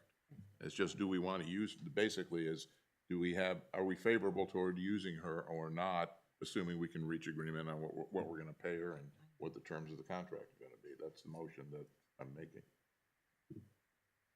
Well, I'll second this so that we can make a decision, or at least get a little input in on it. I would like to move this forward. I think that would be helpful to be able to get to the nuts and bolts of this. So do I have a motion and a second? You do. Is Quick there just quick question. quick Yeah. discussion? Was there any other person that was? Mark Young had interviewed someone by phone, and there was no action after that. He had reached out to, I think, 10 or 12 consultants and only got 2 responses. Anna Boudreau was one. The other gentleman did not pursue it beyond the conversation with Mark. All in favor of the motion? Aye. Aye. Any against the motion? I'm just gonna abstain. Abstain, okay. The motion carries. Thank you. This is next. Sorry, get back to my pager. Okay. New business, there've been no new easement inquiries. Just a couple of announcements. As I said, the budget process begins in September. Right now, the Budget Committee is doing site visits. I met with Karen to review the line items, and we're going to correct and freshen up the budget page. South Road project has begun, as you know, so there's information on the website. Emergency Management has posted it. There's stuff on Facebook, so be careful when you're going down 125 where South Road is. They started work in that area. Working. Yes, in this hot weather, can you imagine that? Patrick posted on our Facebook page that the New Hampshire Association of Conservation Commissions is having a photo contest. Please submit that. They welcome cell phone photographs at this point in time. Before it was limited to more elaborate, sophisticated photography. But now you can send your cell phone. You can go onto their website and get all the details. And announce that their next annual meeting will be November 2, 2024. And I went last year. I think it was valuable. I'd welcome anyone else to sign up with me to go to this. It's a very reasonable cost. It's a day long. It's going to be in Pembroke, and I found it very valuable. The topics that they're looking at for this year are there'll be 18 workshops, water resources, wildlife, commission project highlights, climate resilience, and land management. And there'll be special speakers. They haven't posted the official schedule, but consider November 2 to attend. I think it's worth it. Rob? To pay for this. Yes, yes. And we can carpool if you'd like, so please consider that. Reminder to check the town website for other meetings that are scheduled for this room. There's a lot going on in town, so communication workers are still, volunteers are still working on completing some pages on the website. So check into that periodically. More information is being added. 2 projects that I've put off probably till the fall. I would like our committee to discuss goals for Concom, to review that as a unit to see what our goals are for the coming couple of years. Second, I want to update the town website with new information. It hasn't been updated for a while. And we talked about shovel-ready projects for the mitigation fund. I printed some material on what other projects have been funded in the last 10 years, so that would be a good source to look at. But I think we need to look at that because there may be other development opportunities coming along.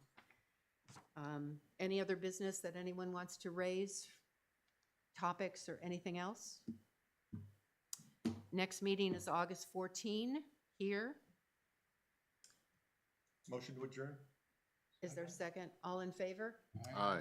Thank you.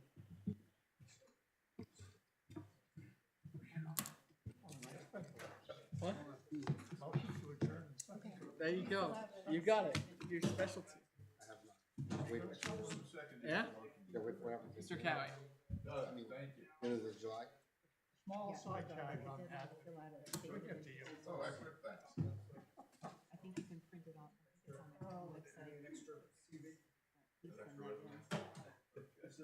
that in. Yeah, I wasn't sure if I. Thank you, Brian. We've got it. It's not too late. Sorry, it was a long meeting.